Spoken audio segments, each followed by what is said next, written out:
If you have ADHD and you seem successful on paper, maybe even thriving in your career, but you still feel like you're always behind in your own life, like no matter how much you get done, you're constantly chasing the next fire, you're not imagining it, and you're definitely not alone. There's a real disconnect between how you show up externally and how life actually feels behind the scenes. And this is something that I see in so many of the women that I work with. My name is Sara Kelly. I'm an ADHD coach for late diagnosed, high achieving women. And in this video, we're going to talk about why you can look like you're managing everything and still feel like you're barely staying afloat. How executive dysfunction quietly shapes your day-to-day life, and 3 practical things that you can do to feel more in control without overhauling your whole routine. If your life looks fine from the outside but feels unmanageable on the inside, this video is for you. Let me share with you what I see all the time. The women I coach are smart, driven, and capable. They're running businesses, leading teams, juggling deadlines, and making it look easy. But under the surface, there's exhaustion, overwhelm, and a quiet sense of always falling behind. And before we go any further, because I do want to give you tangible tools to help you with this, let me introduce myself properly. Like I said, I'm Sara. I'm an ADHD coach for late diagnosed ADHD women, and I have ADHD myself. I used to be the person who hit every goal at work, showed up polished and prepared, and then realized I had forgotten the laundry yet again in the washing machine for 3 days.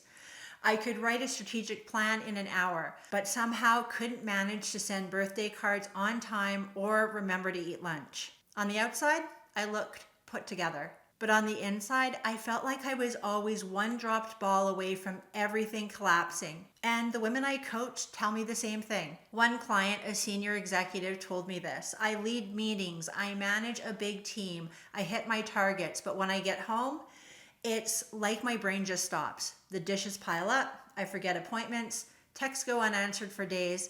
I look like I'm managing it all, but the truth is I'm barely keeping up. That tension between how things look and how they feel is one of the hardest parts of being a high-functioning ADHD woman. Because from the outside, you seem like you have it all together, but inside, you're constantly compensating. And that compensation takes energy, emotional, mental, physical energy every single day. So what's actually going on here? Because this is not about laziness or not caring enough or not trying hard enough.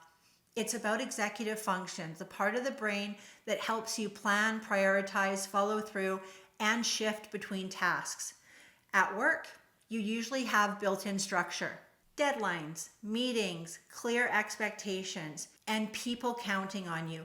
That external pressure acts like scaffolding for the ADHD brain because it holds things up. But at home, where things are more unstructured, less urgent, and constantly shifting, that's when executive dysfunction shows up the most. Your brain struggles to figure out what matters because everything feels equally important or equally impossible. And the result is often decision fatigue, mental clutter, and burnout. And here's where it gets even heavier. Because you've learned how to look like you have it all together, most people don't see how hard it is behind the scenes. They don't see the extra time you spend double checking everything, the internal panic over small things, the guilt that builds when the basics fall through the cracks again.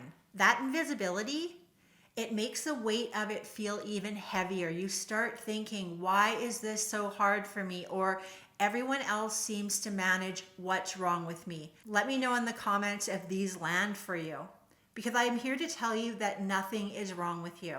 You're doing the best you can with a brain that wasn't built for burnout, in a world that doesn't offer a lot of grace. If you're listening to this and thinking, okay, this is exactly what I've been living with, you're absolutely not alone. And you don't have to keep white knuckling your way through.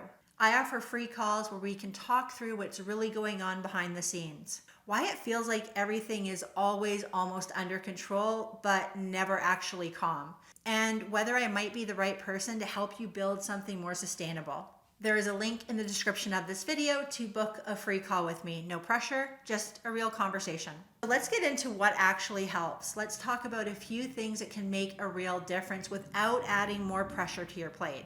Number 1 is to give your brain structure, but keep it flexible because you don't need rigid routines. What your brain actually needs is anchors, small consistent cues that help you stay oriented. And that could look like timers for transitions, visual checklists, short and simple, planning your day in chunks instead of a packed schedule, including buffer time so that you're not constantly rushing. This isn't about control, it's about clarity. When your brain can see what's next, it doesn't have to work so hard to figure it out. Number 2, and this is a fallacy that so many of us with ADHD believe, but it is 150% not true, and that is to untangle your self-worth from your productivity. If your identity is built around being the person who gets things done, it's going to feel destabilizing when your ADHD brain hits a rough patch. So start separating your value from your output. Because a messy day doesn't mean that you're a mess. A dropped ball doesn't mean that you failed. Try shifting your self-talk from I didn't get enough done today to I gave it what I had today and that's okay. And if you can't believe that yet, that's okay too.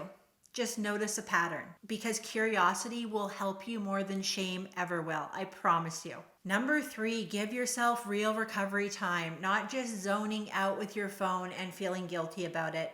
I mean actual rest, the kind that helps your nervous system reset.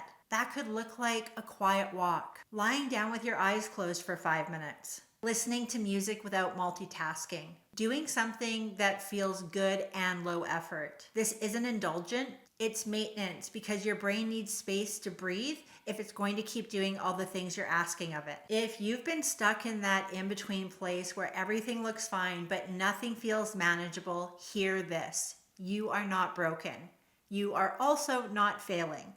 You're adapting every day with a brain that works so hard behind the scenes. You just need support that fits you and your ADHD brain, and a plan that works with your ADHD and not against it. And if that's something that you're ready to explore, I would love to talk with you. Again, there's a link in the description of this video to book a free call. No pressure, just an honest conversation. If this video spoke to you, feel free to like it or share it with someone who might be silently struggling too, because you're not alone. Thank you so much for watching this video, and I will see you next week in the next one.